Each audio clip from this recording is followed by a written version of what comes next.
আসসালামু আলাইকুম everyone, welcome to my channel.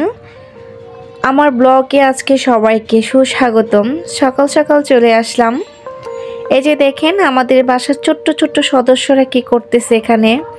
Manha তো আজকে নতুন স্টাইলে নাস্তা করতেছে। আর এই যে আমার ছোট্ট একটা বাবা ফাতিয়ামণি, সেও তার সাথে অনেক দুষ্টমনি করতেছে। তার নানু তাকে খাওয়ানোর চেষ্টা করছিল, খাবে না, তাই সে কোন স্টাইলে খাচ্ছে জাস্ট আপনাদেরকে একটু দেখাচ্ছি আমি, আর কিছুই না। দেখেন কত বড় একটি কাঁচি নিয়েছে, এই কাঁচি দিয়ে আস্তে আস্তে করে সে পরোটা কাটতেছে আর খাচ্ছে। এই যে তার নানুমণি তার সাথে, আর দেখেন তার জন্য কিউট একটা পরোটা দিয়েছে, এই জন্য সে আজকে অনেক খুশি। ছোট্ট একটা পরোটা ঘিয়ে বেজে দিয়েছে তার নানু তাকে, আর সেই পরোটা দখল করতেছে ফাতিয়ামণি। সে আজকে আমাদের সাথে চলে এসেছে সকাল সকাল আমাদের বাসায়। এই যে দেখেন একটু দিচ্ছিলাম আর একটু খাওয়ার চেষ্টা করতেছিল, বাট ও তো খেতে পারে না। দেখে যে চেষ্টা করতেছে এটাই অনেক কিছু। এই পরোটাটা হয়তো বা তার অনেক পছন্দ হয়েছে। আসলে খাবার দাবার কিছু না, ফ্যামিলির প্রত্যেকটা সদস্য একসাথে মিশে থাকলে এর আনন্দটা দ্বিগুণ হয়ে যায়। এই যে দেখেন সবাই কিন্তু শীতের যন্ত্রণায় এখানে খাটের মধ্যে বসে টুকটাক নাস্তা আমরা সেরে নিচ্ছি। এই যে মানহাকে দিলাম, আর এই যে ফাতেমণি, সে ওইটার দিকে তার নেশা, আর কোথায় যাবে না, ঘুরে ফিরে এখানে আসতেছে। আর সেও খুব মজা নিচ্ছে আমাদের সাথে। তার মনটা হয়তো বা আজকে অনেক ভালো, সে অনেক এনজয় করছিল। আর সাথে তো তার বোন তাসনিম আছেই।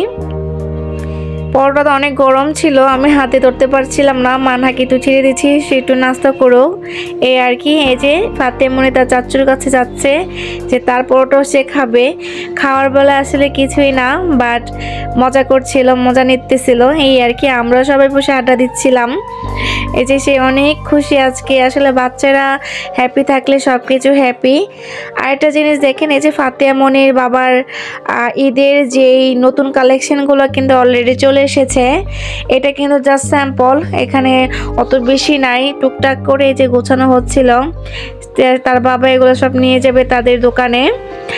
আজকে কালারটা কিন্তু খুবই ভালো লেগেছে আমার। এই যে নিচে একদম রেড কালার, আসলে কালারগুলো দেখতে কিন্তু অনেক ভালো লাগে। কাপড়গুলো খুবই সুন্দর, ঝকঝক ঝকঝকে একদম। যারা এইসব টাইপের কাপড় পছন্দ করেন হয়তোবা তাদের কাছে অনেক ভালো লাগবে। যদি আপনাদের কখনো প্রয়োজন হয় আমাকে জানাতে পারেন, আমাকে কমেন্ট সেকশনে জানাতে পারেন, এই আর কি। সব কিছু কমপ্লিট করে কিন্তু এই যে রান্নাঘরে চলে আসলাম। আম্মা এসে দেখছি রান্না করছিল। রান্নাটা হবে আজকে গরুর ফেপসা, যেটা কলিজা ছিল, বাট ওইটা একসাথে রান্না করব না। আমাদের বাসায় শুধু গরুর ফেপসা, যেটা আলাদাভাবে আলু দিয়ে রান্না করলে আমরা সবাই খেতে অনেক পছন্দ করি। এই যে নতুন আলু এখানে কিউব কিউব করে কাটা হয়েছে অনেকগুলা। এই আলুটা দিয়ে এটা রান্না করা হবে। এই যে এখানে পেঁয়াজ, তারপর হচ্ছে যে মশলাগুলো লাগবে সব কিছু এক এক করে দেওয়া হচ্ছে। এখানে কিন্তু তেজপাতা, দারচিনি, লবঙ্গ, তারপরে হচ্ছে আপনার এলাচ, সব কিছু আস্তে আস্তে দেওয়া হচ্ছে। আসলে মশলা এসব গরুর মাংস, ফেপসা, কলিজা বলেন, মশলা যদি পারফেক্টলি না দেওয়া হয় আমার মনে হয় টেস্টটা অনেকটাই কমে আসে, আর পারফেক্টলি দেওয়া হলে ভালো লাগে। আর এই যে ফেপসা, ধোর যা ছিল এগুলো আম্মু একটু লবণ দিয়ে সেদ্ধ করে নিয়েছে। অনেকগুলা, প্রায় 2 কেজির মতো হবে। এখানে একটু সেদ্ধ করে নিলে হয় কি রান্নাটা খুবই শর্টকাটে হয়ে যায়, বেশি সময় লাগে না। আর এখানে পরিমাণ মতো আদা রসুনের পেস্ট একসাথে দিয়ে দিয়েছেন আম্মা, কারণ আমাদের বাসায় আদা রসুন একসাথে পেস্ট করা হয়, পরিমাণ মতো একসাথে দিয়ে আন্দাজটা হয়ে গিয়েছে। আর অনেকের বাসা হয়তো বা আলাদা আলাদা করা হয়, তারা ওইভাবে তাদের পরিমাণ মতো দিয়ে দিবেন। আসলে রান্না হচ্ছে একটা আর্ট, শিল্প, যা চোখের আন্দাজ, হাতের মাপ, এতে কিন্তু হয়ে যায়। আসলে মেপে মেপে রান্না করা অভ্যাসটা আমারও নেই, আমার আম্মারও নেই। আর এই ফাঁক দিয়ে দেখেন রান্নার মাঝখানে আমি রাখছিল, দেখো মা আমি আজকে বউ সেজেছি, আর ডিজিটাল বউ, সে সানগ্লাস পরে আমার সাথে মজা করছিল। এসে দেখি আম্মা এখানে হলুদ মরিচ ধনিয়ার গুঁড়া ঝাল লাগে সব কিছু অ্যাড করে দিয়েছেন। যাই হোক, ওই যে বললাম আপনাদের হাতের আন্দাজে পরিমাণ মতো, যা চোখের আন্দাজে হাতের মাপ যা লাগে ওভাবে দিয়ে নেবেন। আর হচ্ছে লবণটা দিতে কিন্তু অবশ্যই আপনারা বলবেন না, সব কিছুই দিবেন, লবণ দিবেন না, তাহলে কিন্তু কিছুই হবে না।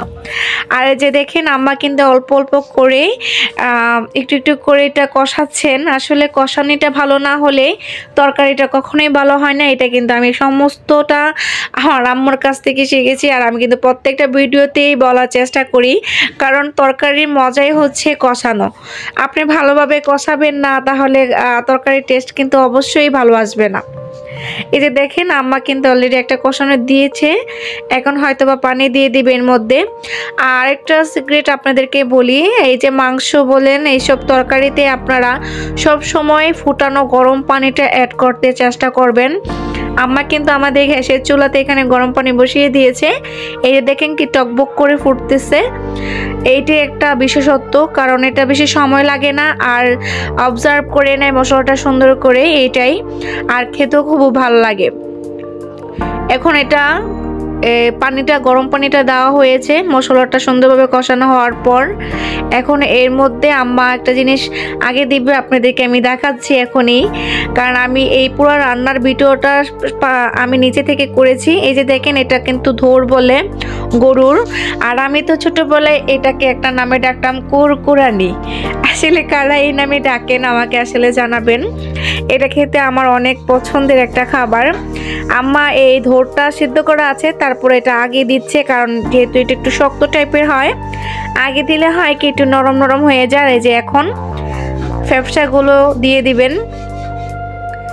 আসলে এই ফ্যাপসাটা এমনিতে আমরা সকালবেলা হাঁটতে গিয়েছিলাম, তখন আম্মা আমি একসাথে কিনে নিয়েছি অনেকগুলা, প্রায় অনেকগুলো নিয়ে এসেছি, যেটা আমাদের ফ্যামিলি প্রত্যেকটা ফ্যামিলি মেম্বারের পছন্দ, তাই আমরা বেশি করে নিয়ে এসেছি। একটা গরুর যা হয় সম্পূর্ণটা।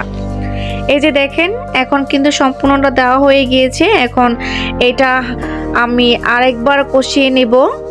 আম্মা ওইটাই বলছিলেন। এই যে তার সাথে কিন্তু আলুটা দিয়ে দিবে, কারণ আমাদের ফ্যাপসাটা কিন্তু এখানে সেদ্ধ করা আছে, তাই আলুটা এখানে না দিয়ে দিলে কিন্তু ব্যালেন্স হবে না, কারণ আলুটা সেদ্ধ হতে একটু সময় লাগবে, কারণ এটা তো অলরেডি সেদ্ধ করাই আছে, তাই খুব অল্প সময় তরকারিটা হয়ে যাবে। এই যে একটু নেড়ে চেড়ে একটু মশলাটা গায়ে গিয়ে লাগিয়ে দিয়ে এখন ঢাকনাটা দিয়ে দিবেন, এই আর কি।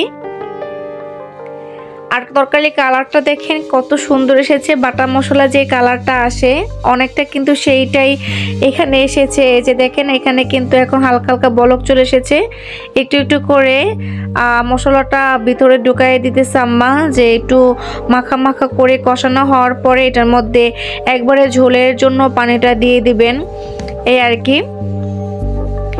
আমরা কিন্তু অনেক ঝাল পছন্দ করি না, আবার কমও করি না, মিডিয়ালে কিন্তু সবসময় আমার রান্না করেন।